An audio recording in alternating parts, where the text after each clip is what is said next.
वो किसान जिनकी मेहनत से हमें 2 वक्त की रोटी ठीक से मिलती है, उस किसान को पिछले 2-3 दिन में कई बातें बताई गई हैं। किसानों को बताया गया है कि मोदी सरकार अनाज की मंडियों को बंद कर देगी, एमएसपी को खत्म कर देगी, इन्वेस्टर किसान की जमीन पर कब्जा कर लेंगे, फसल को स्टॉक किया जाएगा और किसानों को अब पहले से कम दाम मिलेंगे।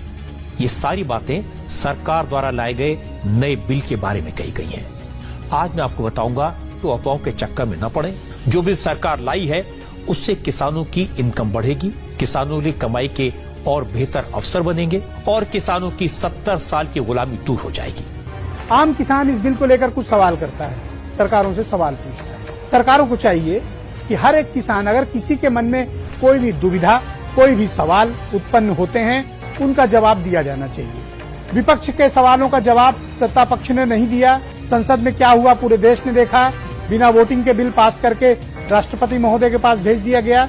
लेकिन किसानों के सवाल का जवाब सरकार को देना पड़ेगा। अगर अभी नहीं देती है सरकार तो चुनाव में किसान हिसाब लेगा।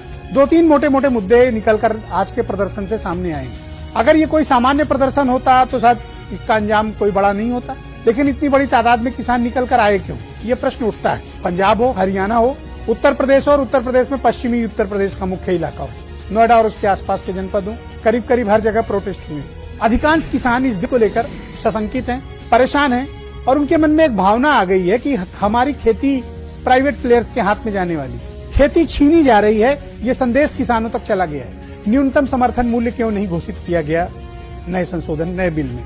ये लिखा जाना चाहिए स्पष्ट तौर पर, मोटे मोटे शब्दों में। दूसरा, किसान भाइयों को ये अंदेशा है कि जो राज्य की मंडियां हैं, यानी स्टेट गवर्नमेंट की जो मंडियां हैं, वो खत्म की जाएंगी फेज वाइज। इस साल नहीं तो अगले 1-2 साल में खत्म की जाएंगी। इस तरह की आशंकाएं उनके मन में पहुंच चुकी है। तो अगर मंडी खत्म होगी तो किसान का माल कौन खरीदेगा? और अगर क्या प्राइवेट कंपनी खरीदेगी तो क्या एमएसपी के नीचे खरीदेगी? और अगर एमएसपी नहीं मिला तो निजी कंपनी पर क्या कोई कार्रवाई होगी? नहीं होगी। तीसरा उनका यह है कि असीमित भंडारण की जो सुविधा प्राइवेट प्लेयर्स को दी जा रही है, आगे चलकर ये जमाखोरी, कालाबाजारी और महंगाई को बढ़ाएंगे। हमसे हमारा अनाज खरीदेंगे और क्राइसिस के वक्त हमसे ही खरीदा गया अनाज 3 गुनी कीमत पे बेचेंगे।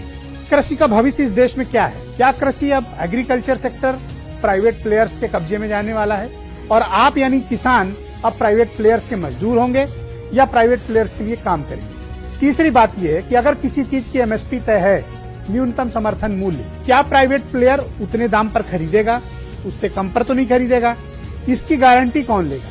क्या राज्य की सरकार लेगी? क्या केंद्र की सरकार लेगी? 65% किसान इस देश का गरीबी की रेखा से नीचे है, 65%। और उनमें भी सरकार ने वादा किया था कि हम आपकी आय 2 गुनी करेंगे। 2 गुनी तो नहीं हुई। जो बिल रहा था वो भी अब संकट में है।